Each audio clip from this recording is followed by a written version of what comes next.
ખેડૂત જે ઈચ્છે છે કે ભાઈ અમને આટલા નીતિ નિયમો પ્રમાણે અમારે આ માંગણી છે, પૂરી કરી દો. અદાણી ક્યાં એમના કાકાનો કે બાપાનો કે પછી કોઈ મિત્ર છે? પણ ઉદ્યોગપતિ મોટા બને છે, ખેડૂત કેમ મોટા નથી બનતા? પછી જ્યારે ખરાબ પરિસ્થિતિ ઊભી થઈ કે માનો કે અતિવૃષ્ટિ થઈ ગઈ કે અનાવૃષ્ટિ થઈ ગઈ તો કે સેટેલાઇટમાં તમારો પાક દેખાતો નથી એટલે તમને નહીં મળે, સેટેલાઇટમાં પાક દેખાય તો મળે. અને જો સરકારની છતાં પણ આંખ નથી ખુલતી, નેતાઓની આંખ નથી ખુલતી, એના પેટનું પાણી નથી હલતું.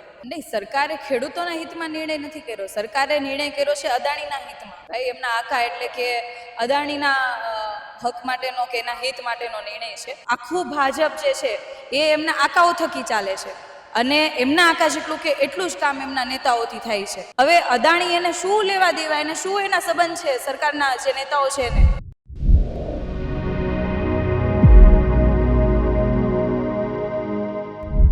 નમસ્કાર દર્શક મિત્રો, ગુજરાત પ્લસમાં આપનું હાર્દિક સ્વાગત છે. અત્યારે હાલમાં ગુજરાત પ્લસની ટીમ ગાંધીનગર છાવણી ખાતે આવી છે. ત્યારે આમ આદમી પાર્ટીના નેતાઓ જે ઉપવાસ ઉપર બેઠા હતા ત્યારે ઈશુદાનભાઈને અત્યારે હાલમાં પારણા જ કરવામાં આવ્યા છે થોડી વાર પહેલા. ત્યારે આમ આદમી પાર્ટીના નેતા અને મહિલા અધ્યક્ષ પ્રદેશ આપણી સાથે જોડાયા છે, પાયલબેન સાકરિયા. પાયલબેન, આપનું હાર્દિક સ્વાગત છે. જી, thank you so much. Payalben, જે રીતે આજનું આંદોલનને લઈને અને ઉપવાસ ખેડૂતો માટે રાખવામાં આવ્યો હતો, શું કહેશો? ખેડૂતો માટે તો બરાબર છે, પણ ખેડૂતો કરતાં બી અમે પોતે બી એક ખેડૂત છે એટલે એક લાગણીથી બધા જોડાયા હતા. જેટલા પણ આજે ગુજરાતભરના કાર્યકર્તાઓ આવ્યા હતા એ બધા ખેડૂત હતા. અને ઉપવાસ એટલા માટે કે ગાંધી ચિંધ્યા માર્ગે પહેલાં તો શાંતિથી સરકારની આંખ ખુલે એવા કાર્યક્રમો કરવા જોઈએ. અને જો સરકારની છતાં પણ આંખ નથી ખુલતી, નેતાઓની આંખ નથી ખુલતી, એના પેટનું પાણી નથી હલતું, તો પછી આગળના બીજા કાર્યક્રમો કરવા છે. એટલે અમારો આ પ્રથમ કાર્યક્રમ એવો હતો કે ગાંધી ચિંધ્યા માર્ગે એક દિવસના પ્રતિક ધરણાનો કાર્યક્રમ કરીએ, બધા ઉપવાસ કરીએ.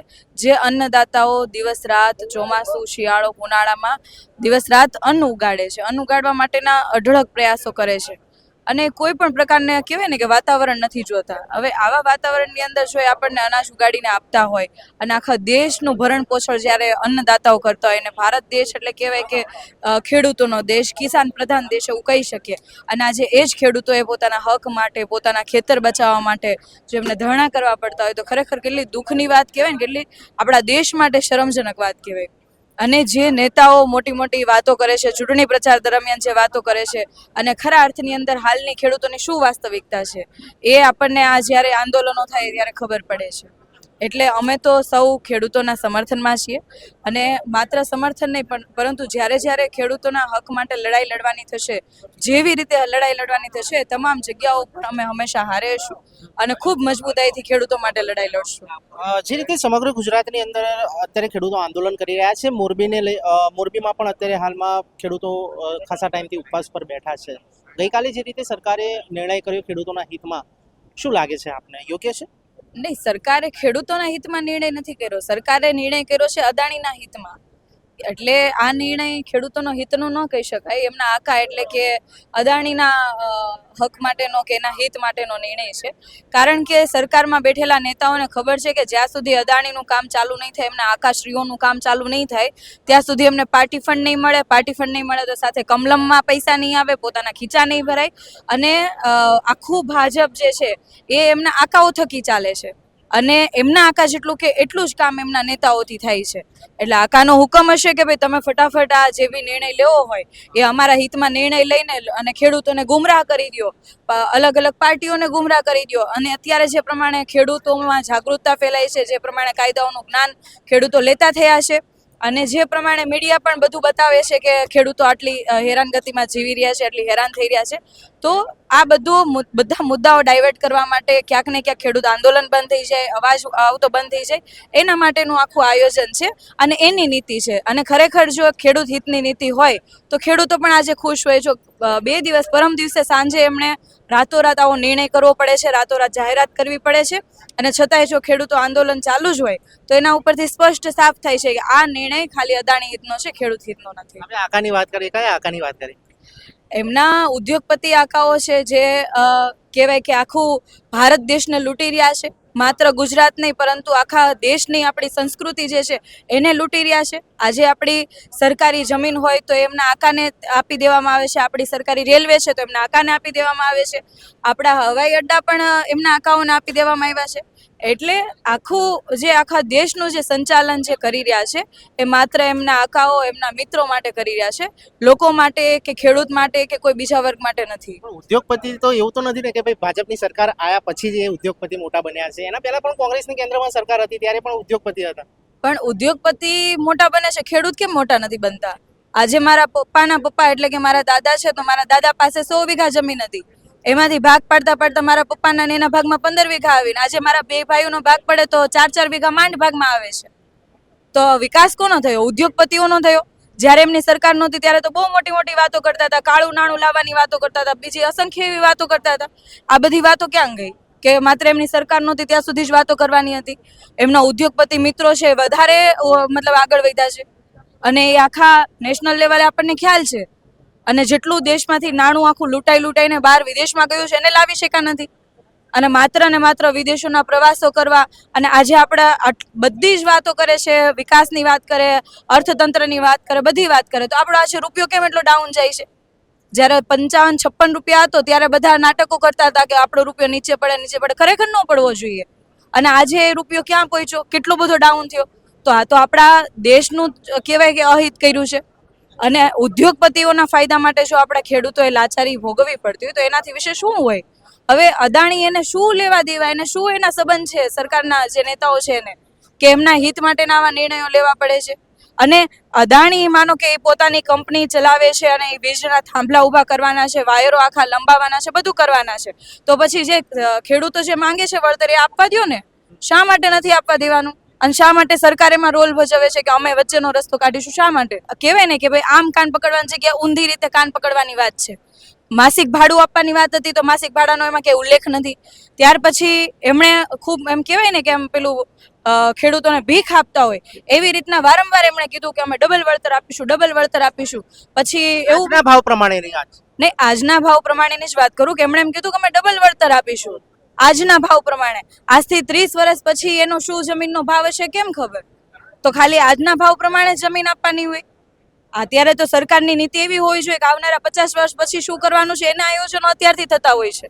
એ વિધાનસભા હોય કે કેન્દ્રની અંદર હોય કે નાનું એવું કોર્પોરેશન હોય, એમાં 50 વર્ષ પછીના આયોજન અત્યારે થતા હોય કે 50 વર્ષ પછી આવું થશે.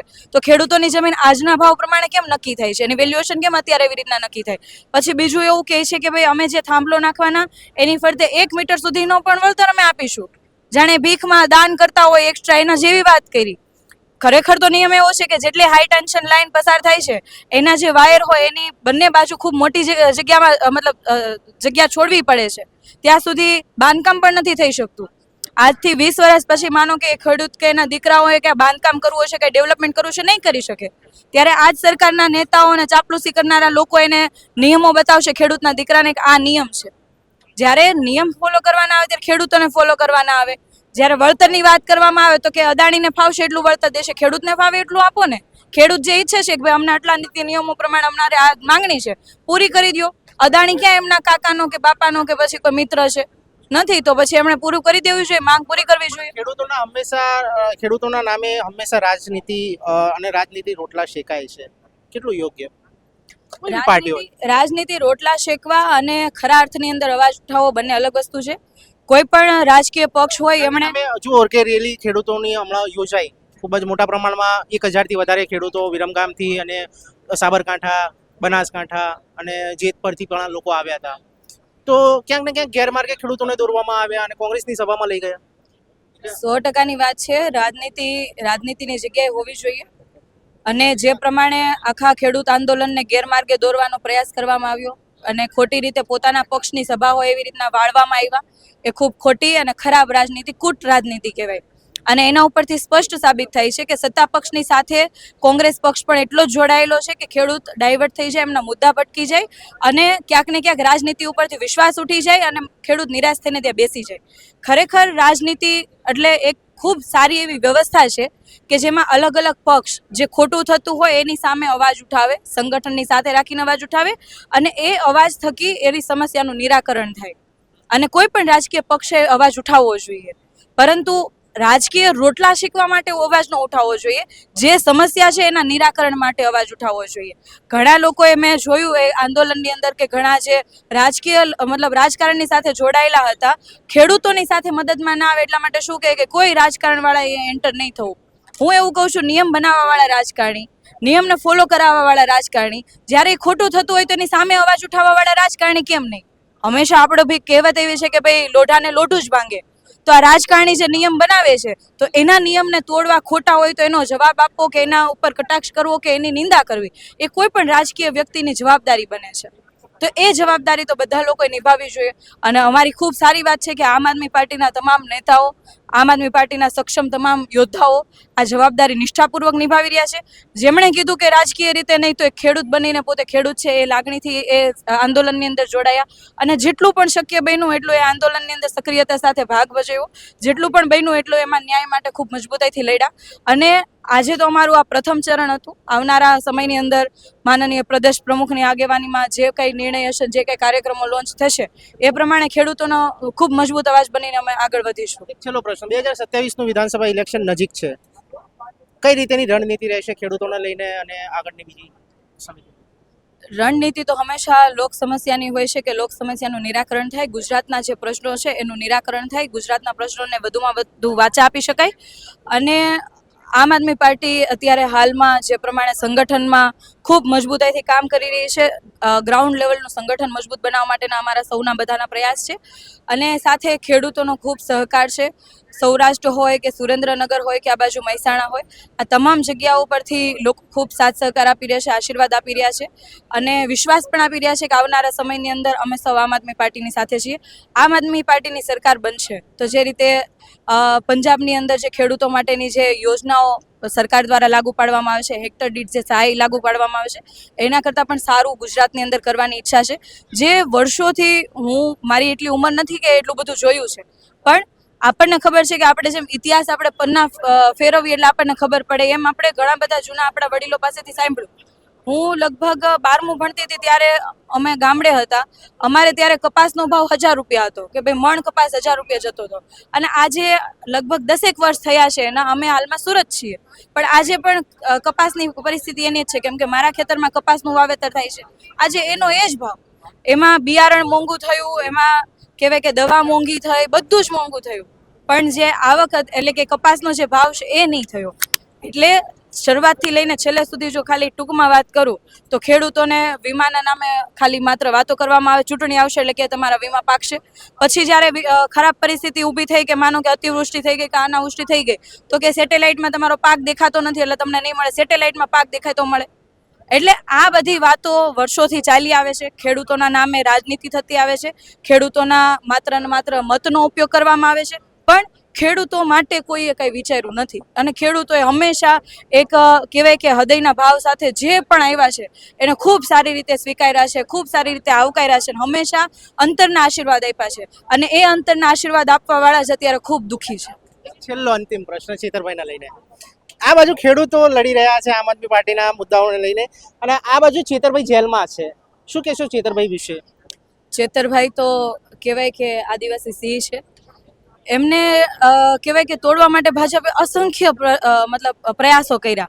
એમના ઉપર ખોટી ફરિયાદો કરવી, એના ઉપર મતલબ એમના ઉપર જ નહીં પરંતુ એમના પરિવારને ટોર્ચર કરવું. આજે તમે હોય, હું હોય, કોઈ પણ વ્યક્તિ હોય, જ્યારે જાહેર જીવનની અંદર હોય આપણા ઉપર કંઈ પણ થાય તો આપણે સહન કરી લઈએ, પરંતુ જ્યારે પરિવારની વાત આવે ત્યારે આપણને ક્યાંક ને ક્યાંક આપણે તૂટી જતા હોય કે ભાઈ મારા ઘરના મતલબ કોઈ પણ પુરુષ હોય તો એમની વાઈફ ઉપર ફરિયાદ થાય તો એમ ક્યાંક ને ક્યાંક એમ થાકી જાય કે ભાઈ હવે તો મારા ઘર સુધી આવ્યું છે, હું થોડુંક મૂકી દઉં, મારી બેન સુધી આવ્યું છે થોડુંક મૂકી દઉં, મારા ભાણીઓ 15 દિવસનો છે એ જેલમાં આવી ગયો તો થોડુંક નમતું મૂકી દઉં. પણ ખૂબ મોટી વાત એ છે ને ખૂબ અમને પણ ગર્વની વાત એ છે, ગર્વ અનુભવીએ છીએ કે આમ આદમી પાર્ટીમાં ચેતરભાઈ જેવા લડાયક યુવાન નેતા છે કે જે પરિવાર હોય કે પછી એમના પોતાના ઉપર ગમે એટલા કષ્ટ આવે છે, ગમે એવી ફરિયાદ થાય છે, ગમે એવી કૂટનીતિ ભાજપ કરે છે, પરંતુ છતાં પણ એમાં કહેવાય કે મજબૂતાઈથી એમનો સામનો કરી રહ્યા છે, ક્યાંય પણ જરીક પણ તૂટ્યા નથી.